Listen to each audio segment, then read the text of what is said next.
Et si je te disais que depuis ta naissance, ta vie entière est contrôlée par des règles invisibles?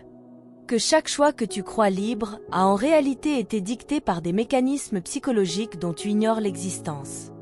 Si tu ne connais pas ces lois, tu es littéralement un pion, manipulé sans le savoir. Aujourd'hui, je vais te révéler les 7 lois psychologiques qui contrôlent ta vie, et surtout, comment les utiliser à ton avantage plutôt que de les subir. Ces lois sont puissantes. Elles peuvent te propulser vers tes objectifs ou t'enfermer dans un cycle d'échecs et de frustration. Alors reste bien jusqu'à la fin, car la 7e loi est celle qui fera toute la différence.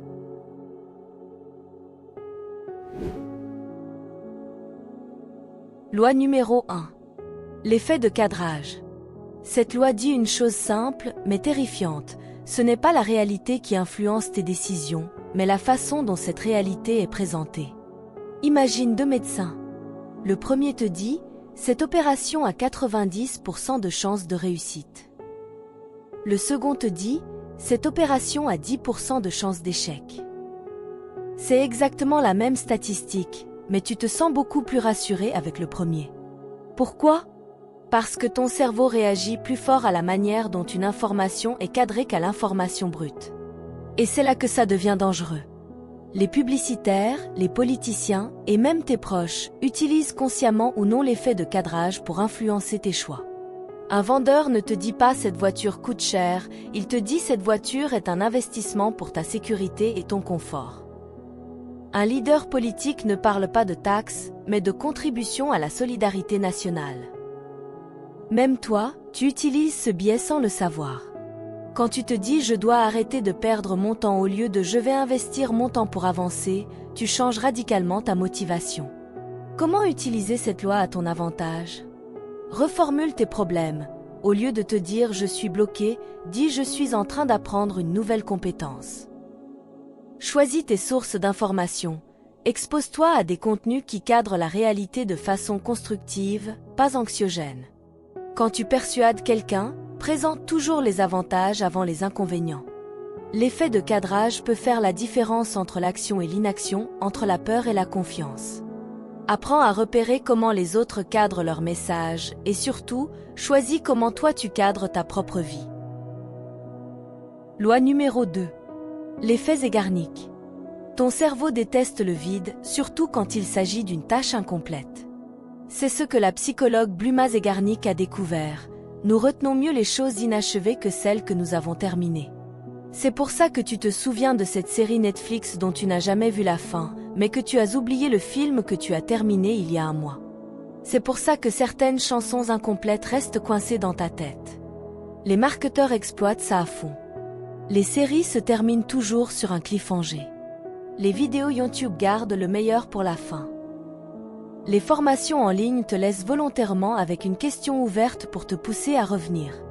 Mais tu peux utiliser cette loi pour toi-même. Découpe tes tâches, commence une activité, arrête-toi volontairement au milieu, puis reviens plus tard. Tu verras que ton cerveau te poussera à la terminer.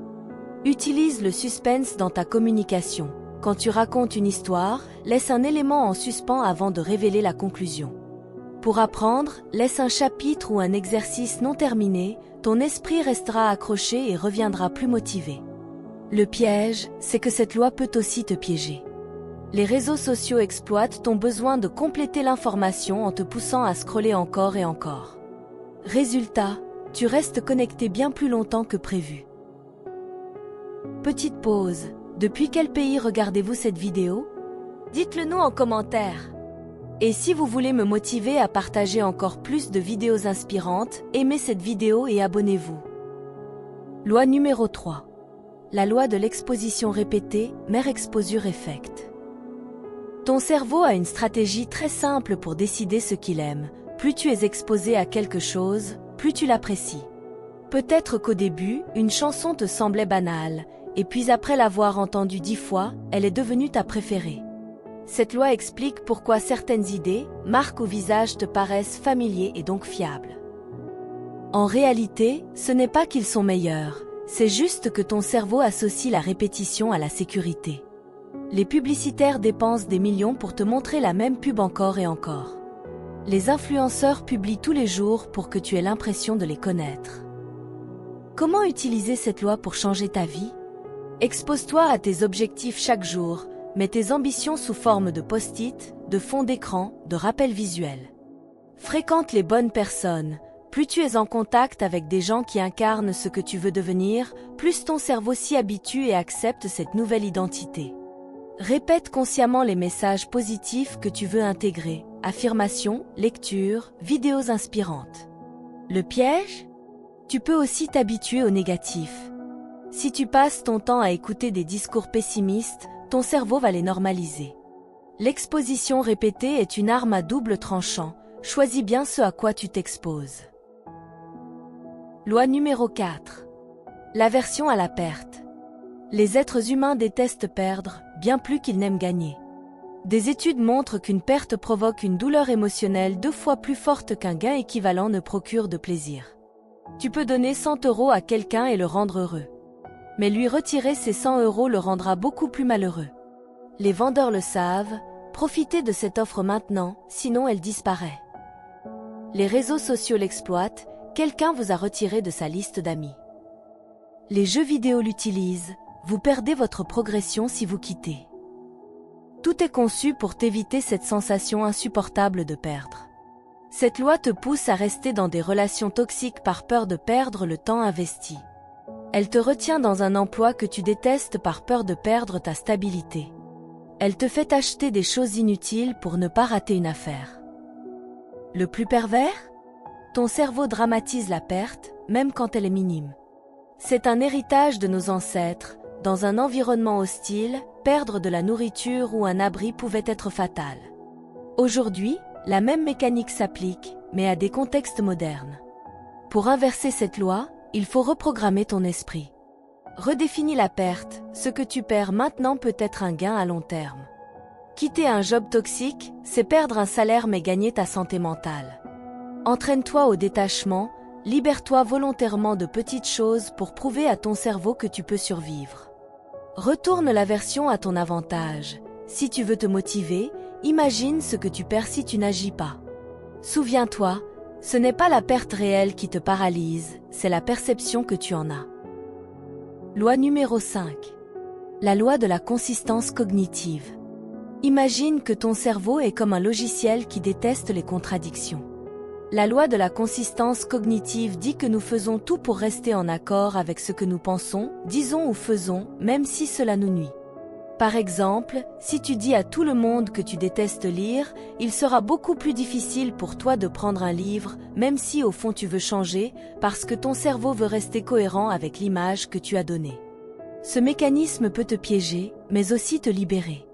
Si tu veux utiliser cette loi à ton avantage, il suffit de t'engager publiquement, même de façon symbolique, envers une nouvelle habitude ou un objectif. Par exemple, annonce à ton entourage que tu vas courir chaque matin. Une fois dit, ton cerveau fera tout pour éviter la dissonance entre tes paroles et tes actions, ce qui augmente tes chances de réussite. Mais attention, cette loi fonctionne dans les deux sens. Si tu as accepté une croyance négative comme « je ne suis pas bon en maths » ou « je n'ai pas confiance en moi », tu vas inconsciemment te comporter pour confirmer cette idée, juste pour rester cohérent. La clé, c'est de redéfinir publiquement l'histoire que tu racontes sur toi-même. Dis « je deviens meilleur en maths » ou « j'apprends à avoir confiance en moi ». Cela crée une cohérence nouvelle qui pousse tes actions vers cette direction. C'est un outil psychologique puissant, utilisé en marketing, en politique et même dans la manipulation. Mais dans tes mains, il peut devenir une arme pour t'aligner avec la personne que tu veux être. En résumé, expose-toi à des engagements publics positifs et évite de t'enfermer dans des affirmations négatives. Tu verras ton comportement évoluer presque automatiquement. Loi numéro 6. La loi du 80-20, principe de Pareto. 20% de tes actions produisent 80% de tes résultats. C'est l'une des lois les plus connues, mais que presque personne n'applique vraiment. Dans ta vie, une petite partie de ce que tu fais apporte la majorité de tes résultats. Le problème, c'est que nous passons souvent 80% de notre temps sur des choses qui n'ont qu'un impact minime. Comment appliquer cette loi? Identifie tes 20%, note toutes tes activités, puis repère celles qui créent vraiment de la valeur. Élimine ou délègue le reste, libère du temps pour te concentrer sur ce qui compte vraiment. Double tes efforts sur le cœur, plus d'énergie sur le petit nombre d'actions qui changent tout. Que ce soit dans tes relations, ton travail ou ta santé, cette loi est une clé pour multiplier tes résultats tout en travaillant moins. Loi numéro 7. La loi des petits gains. De petites améliorations quotidiennes créent de grandes transformations. Le cerveau adore les changements rapides, mais la vie récompense ceux qui progressent lentement mais sûrement. Si tu t'améliores de 1% chaque jour, au bout d'un an, tu seras 37 fois meilleur. Pourquoi ? Grâce à l'effet cumulatif. Les petites actions répétées se multiplient et finissent par créer un résultat énorme. Comment utiliser cette loi ? Fixe des micro-objectifs. Au lieu de lire 30 livres, commence par lire 5 pages par jour. Automatise tes habitudes, plus besoin de motivation, elles deviennent naturelles. Célèbre les petites victoires, ton cerveau sera motivé pour continuer. La magie, c'est que les petites améliorations ne demandent presque pas d'efforts, mais finissent par tout changer. La question est, veux-tu des résultats spectaculaires en quelques années, ou rester au même point toute ta vie ? Ces lois psychologiques ne sont pas juste des concepts, elles sont déjà à l'œuvre dans ta vie, que tu le veuilles ou non. La question est simple, vas-tu les subir ou les utiliser pour créer la vie que tu veux vraiment ? Si cette vidéo t'a ouvert les yeux, alors ne la garde pas pour toi. Partage-la et expose les autres à ces vérités. Parce qu'une fois qu'on sait, on ne peut plus faire semblant d'ignorer.